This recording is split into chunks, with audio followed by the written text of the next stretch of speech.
Parfois, les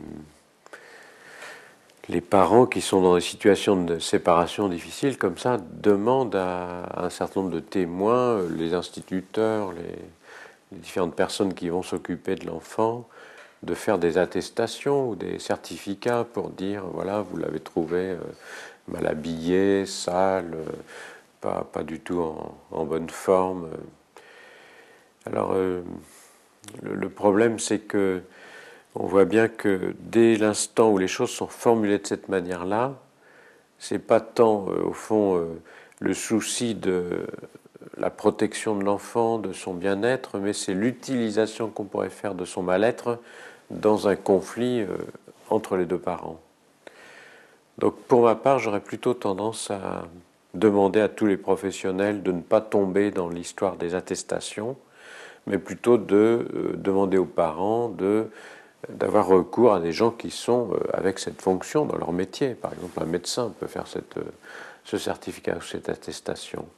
Parce que sinon, tous les autres professionnels vont se trouver dans des situations qu'ils connaissent bien en général, qui est celle de la prise d'otage. Si je fais l'attestation pour ce parent qui me demande ça, à ce moment-là,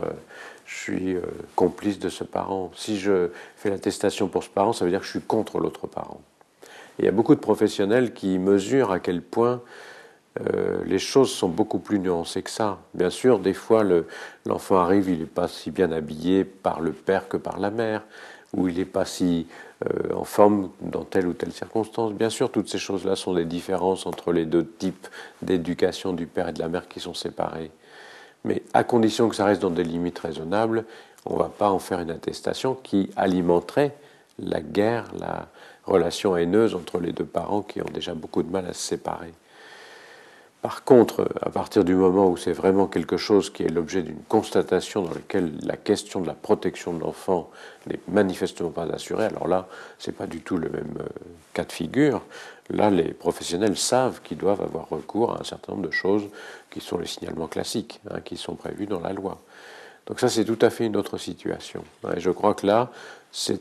très important, au fond, de ne pas inciter les professionnels qui se retrouvent dans une situation intermédiaire à prendre parti pour l'un ou pour l'autre. Alors pour eux, ça peut être difficile de dire aux parents, écoutez, je ne fais pas l'attestation que vous me demandez, mais peut-être qu'ils peuvent justifier ça auprès des parents à qui ils refusent en disant qu'ils ne souhaitent pas devenir, au fond, quelqu'un qui serait pris à partie dans ce conflit entre les parents et qu'ils essaient de rester du côté de l'enfant, celui qui essaie de tempérer, au fond, les difficultés que l'enfant a à se retrouver dans une situation ou dans l'autre. Et qu'au fond, tant que les enseignants, les intermédiaires peuvent rester dans cette situation-là, je pense qu'ils peuvent aider au plus près l'enfant. Parce qu'à ce moment-là, l'enfant va sentir que cette personne est une personne qui ne souhaite pas rentrer dans un conflit dont l'enfant sait déjà, lui, qu'il est tout à fait délétère pour lui et dont il souffre beaucoup. Et cette personne ne rentrant pas dans ce conflit-là, peut-être que cet enfant va pouvoir en faire une personne à laquelle il pourra confier des choses qui à ce moment-là sont des choses importantes pour l'enfant, sans forcément confier des choses qui vont aller vers un signalement, mais confier des vécus, des expériences. Et cet enfant-là, ce qui va vraiment l'aider, c'est qu'il puisse parler avec quelqu'un d'un peu extérieur de quelque chose qui est difficile pour lui, dans le conflit qui oppose ses parents et dans lequel lui sent bien que finalement, il n'est qu'un des éléments de ce conflit. Alors je crois que si on veut aider un enfant à se développer, moi, je demande souvent aux parents à qui je suis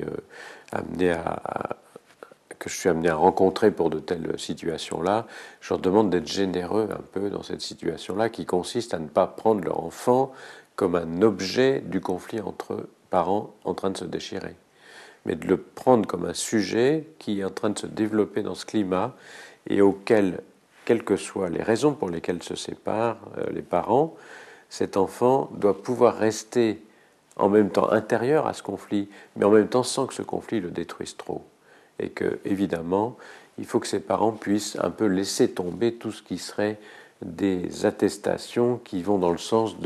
d'alimenter un futur procès, plutôt que dans le sens d'aider cet enfant à se développer dans une situation conflictuelle qui est toujours difficile pour lui.